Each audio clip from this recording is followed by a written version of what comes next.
awalnya digunakan dalam dunia olahraga.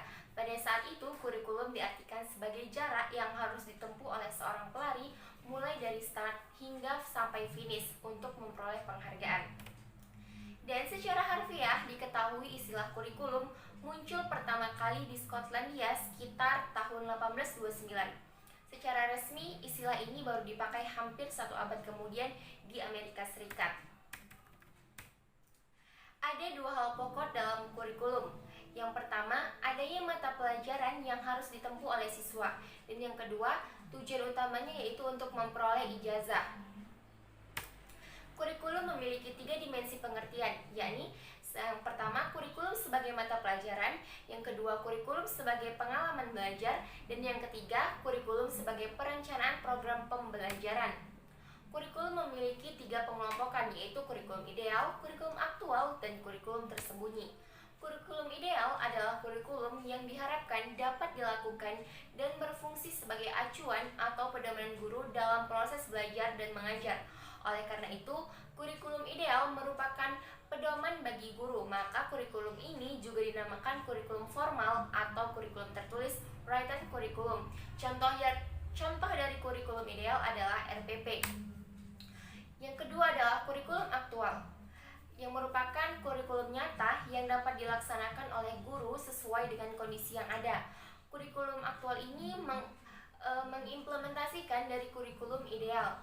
Contohnya dari kurikulum aktual adalah dalam praktik di sebuah sekolah dalam melakukan olahraga tenis meja. Maka setiap siswa dapat menggunakan segala sesuatu jenis alat yang berkaitan dengan tenis meja. Yang ketiga adalah kurikulum tersembunyi, yaitu kurikulum yang pada dasarnya hasil dari suatu proses pendidikan yang tidak direncanakan. Contoh dari kurikulum tersembunyi adalah ketika sedang berada di dalam kelas dan suasana kelas tidak sedang kondusif, mungkin karena siswa bosan atau mengantuk dan lain sebagainya. Kemudian guru melakukan belajar di luar kelas, dan itu merupakan salah satu contoh dari kurikulum tersembunyi. Kemudian fungsi kurikulum. Apa sih sebenarnya fungsi dari kurikulum itu? Kurikulum memiliki fungsi kepada guru, sekolah, orang tua, masyarakat, dan siswa itu sendiri. Bagi guru, kurikulum berfungsi sebagai pedoman dalam melaksanakan proses pembelajaran. Bagi kepala sekolah, kurikulum berfungsi sebagai pedoman dalam melaksanakan supervisi atau pengawasan. Dan bagi orang tua, kurikulum berfungsi sebagai pedoman dalam membimbing anaknya belajar di rumah. Bagi masyarakat, kurikulum berfungsi sebagai pedoman untuk memberi bantuan bagi terselenggaranya proses pendidikan di sekolah. Dan bagi siswa, kurikulum berfungsi sebagai suatu pedoman belajar. Kurikulum kepada siswa itu memiliki 6 fungsi, yaitu yang pertama fungsi penyesuaian, di mana siswa harus mampu menyesuaikan diri dengan lingkungan. Yang kedua, fungsi integrasi, di mana siswa harus memiliki kepribadian yang dibutuhkan untuk dapat hidup dan berintegrasi dengan masyarakat.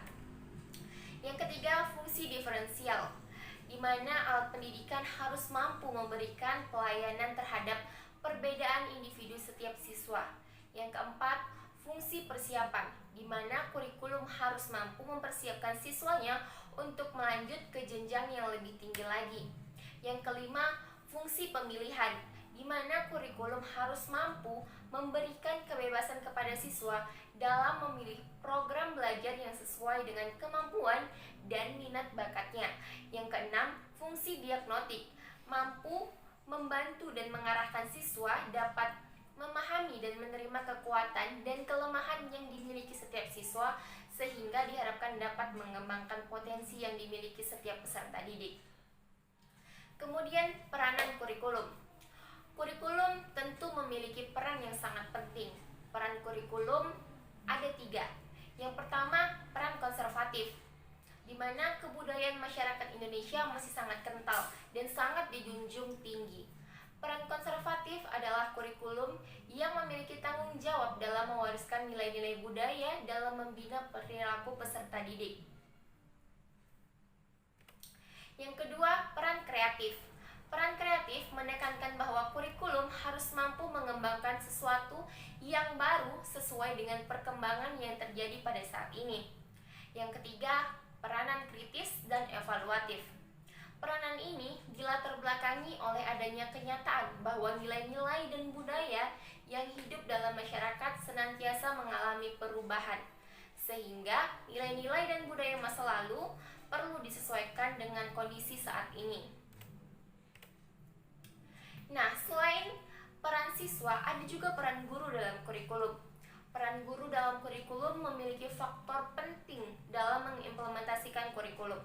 Bagaimanapun idealnya kurikulum, tanpa ditunjang oleh kemampuan guru untuk mengimplementasikannya, maka kurikulum itu tidak akan bermakna sebagai suatu alat pendidikan.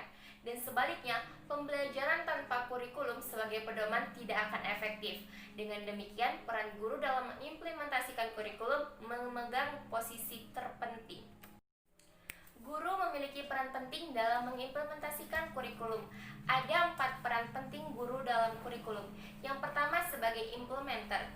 Sebagai implementer, guru berperan untuk mengaplikasikan kurikulum yang sudah ada. Dalam melaksanakan perannya, guru hanya menerima sebagai kebijakan perumus kurikulum.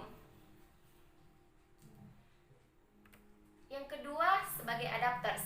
Peran guru sebagai adapters lebih dari hanya sebagai pelaksana kurikulum, tetapi guru juga sebagai penyelaras kurikulum dengan karakteristik dan kebutuhan siswa dan kebutuhan daerah. Dalam fase ini, guru diberi wewenang untuk menyesuaikan kurikulum yang sudah ada dengan karakteristik sekolah dan kebutuhan lokal. Yang ketiga, developers. Peran guru sebagai developers, guru memiliki kewenangan dalam mendesain kurikulum. Guru bukan hanya saja dapat menentukan tujuan dan isi pelajaran yang akan disampaikan, akan tetapi guru juga memiliki wewenang dalam menentukan strategi apa yang harus dikembangkan serta bagaimana mengukur keberhasilannya. Yang keempat, guru sebagai researchers. Di fase researchers ini atau sebagai fase terakhir, di mana guru sebagai peneliti kurikulum atau researchers kurikulum. Guru ditugaskan untuk melakukan penelitian atau riset dalam kurikulum. Selanjutnya, landasan kurikulum. Landasan pengembangan kurikulum memiliki 3 landasan. Yang pertama, landasan fisiologi. Landasan ini mengambil dari kata filsafat yang berasal dari bahasa Yunani kuno, yaitu philos dan sophia. Philos yang berarti cinta yang mendalam dan sophia yang berarti kearifan dan kebijaksanaan. Filsafat sering diartikan sebagai pandangan hidup suatu masyarakat atau pendirian hidup bagi individu. Yang kedua, landasan fisiologis. Landasan ini berhubungan dengan psikologi peserta didik, di mana setiap siswa memiliki keunikan, perbedaan minat, perbedaan bakat, bahkan potensi yang dimiliki setiap siswa juga berbeda-beda. Maka kurikulum harus memperhatikan perkembangan psikologi anak demi meningkatkan pendidikan. Dan yang ketiga adalah landasan sosioteknologi, di mana kurikulum sebagai alat dan pedoman dalam proses pendidikan di sekolah harus relevan dengan kebutuhan dan tantangan masyarakat pada saat ini. Selain itu, ada juga prinsip-prinsip pengembangan kurikulum. Yang pertama, prinsip relevansi, yang berarti harus selaras, sejalan, dan serasi. Yang kedua adalah prinsip fleksibilitas, yang berarti di mana kurikulum harus bisa dilaksanakan sesuai dengan kondisi yang ada.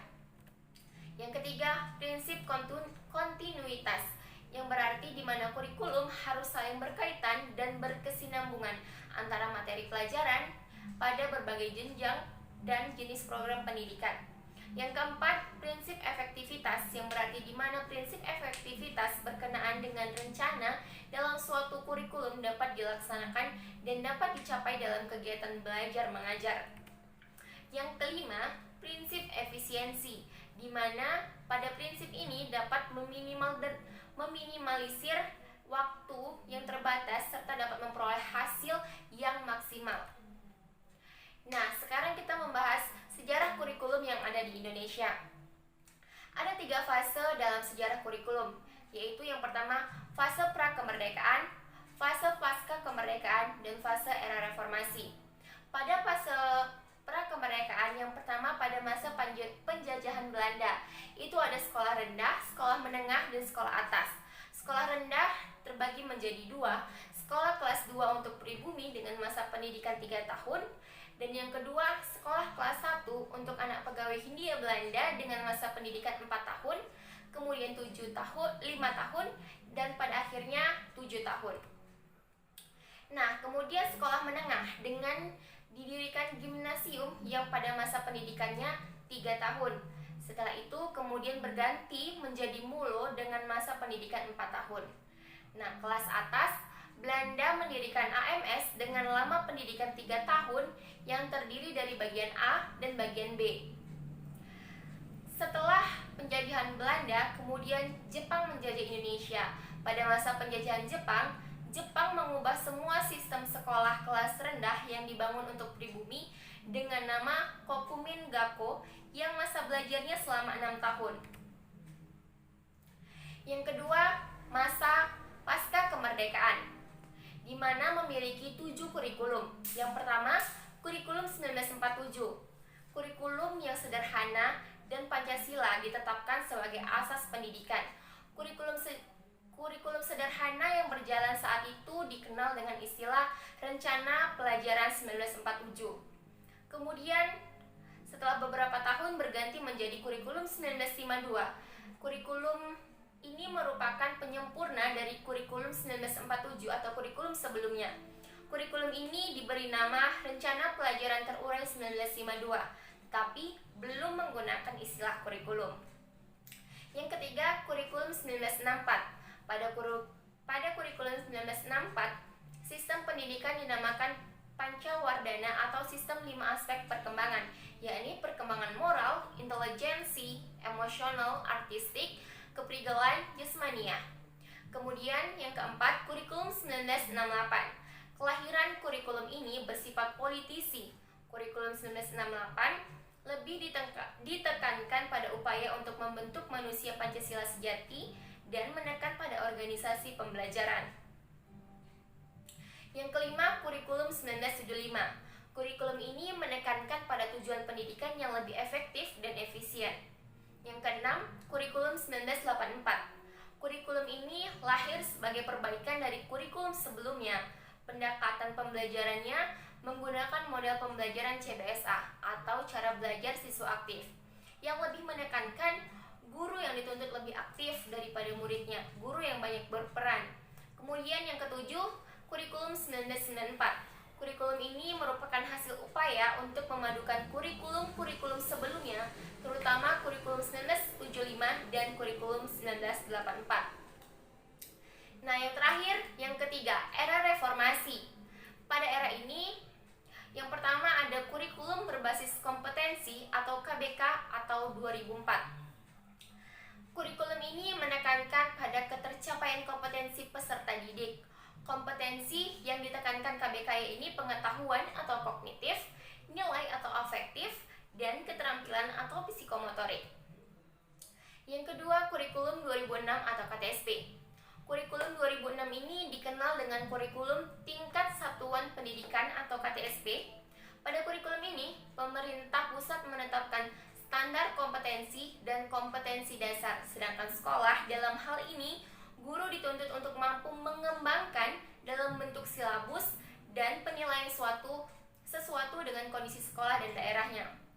Kemudian kurikulum 2013, kurikulum yang dicanangkan dengan usaha yang menggebu-gebu. Kurikulum ini merupakan kurikulum yang dimaksudkan untuk melanjutkan kurikulum pengembangan KBK yang telah dirintis pada tahun 2004 dengan mencakup kompetensi sikap, pengetahuan, keterampilan secara terpadu. Dengan kata lain, hard skill dan soft skill berjalan secara seimbang. Selanjutnya, kurikulum 2013 revisi. Dilakukannya kurikulum 2013 revisi ini karena teknologi informasi telah mewarnai revolusi industri 4.0, sehingga mendorong perubahan kebutuhan dan perkembangan masyarakat dalam berbagai bidang kehidupan, termasuk pendidikan. Perubahan ini tidak lepas dari sistem pendidikan nasional yang harus mengikuti perkembangan zaman, serta selalu relevan dan kompetitif. Pada kurikulum ini ditekankan pada aspek penguatan karakter dan HOTS, High Order Thinking Skills. Siswa harus lebih aktif daripada gurunya. Terima kasih, sekian video singkat dari saya, semoga bermanfaat. Assalamualaikum warahmatullahi wabarakatuh.